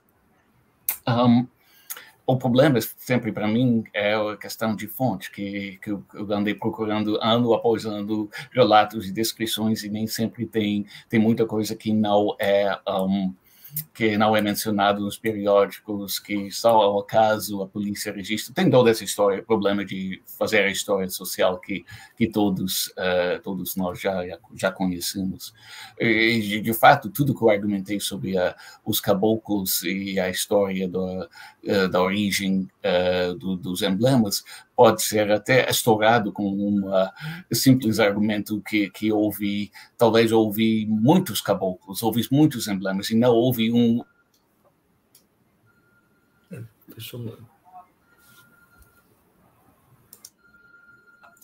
Você está mutado. Isso. Estou falando sem mudar. Há quanto tempo já? Não, só um pouquinho. Só um pouquinho, não sei o que aconteceu. Pode falar.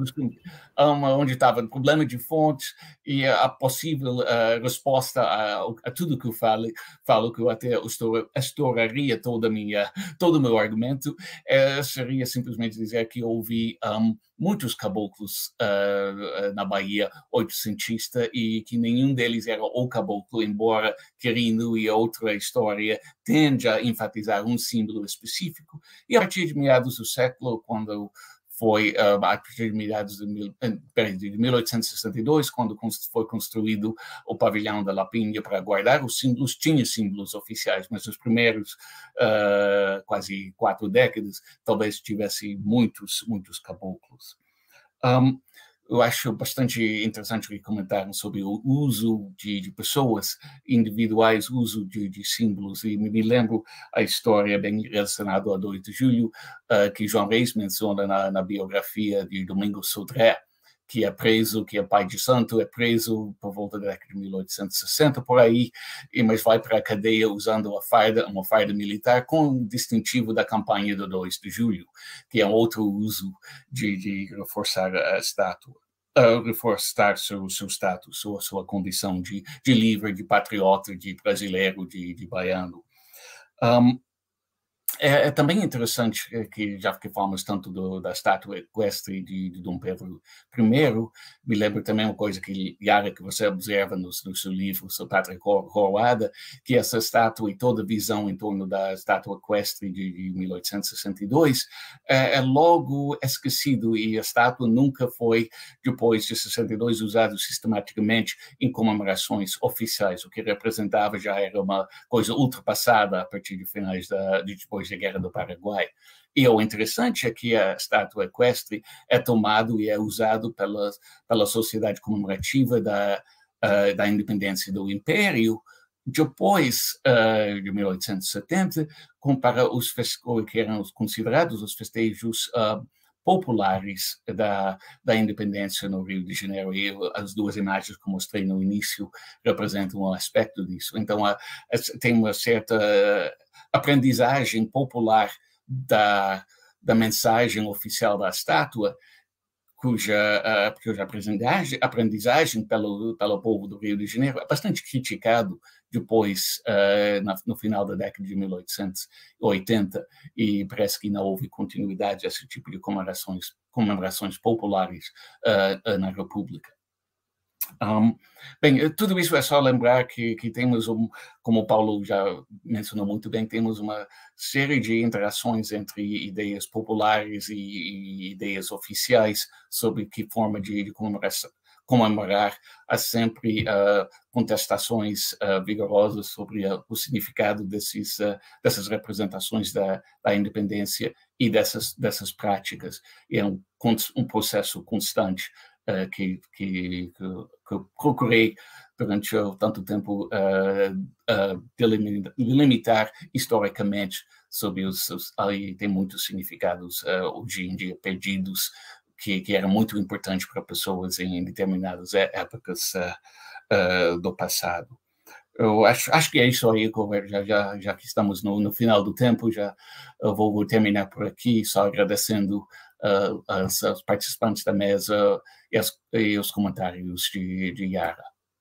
E desejar a todos uma boa noite. Obrigado, Hendrik, obrigado, Aldrin, obrigado, Yara, obrigado, Paulo. Foi uma excelente mesa, falas extremamente enriquecedoras. Tivemos um recorde de público assistente, o que nos deixa, né, muito feliz. Então, em nome da CEL, da AMPU e do Portal do Bicentenário, queria agradecer mais uma vez a vocês. Informar também ao público que a próxima mesa do evento será no dia 10 de agosto, às 19 horas, com a participação das professoras André Slêmia, Andréa Bandeira, Eliane Ramos Ferreira e Lídia Poças. O tema é o protagonismo feminino no processo da independência. A transmissão será pelo canal da AMPU e do YouTube. Não deixe de nos seguir nas nossas redes sociais e se inscreva nos nossos canais para não perderem nada do evento. Muito obrigado e boa noite a todos.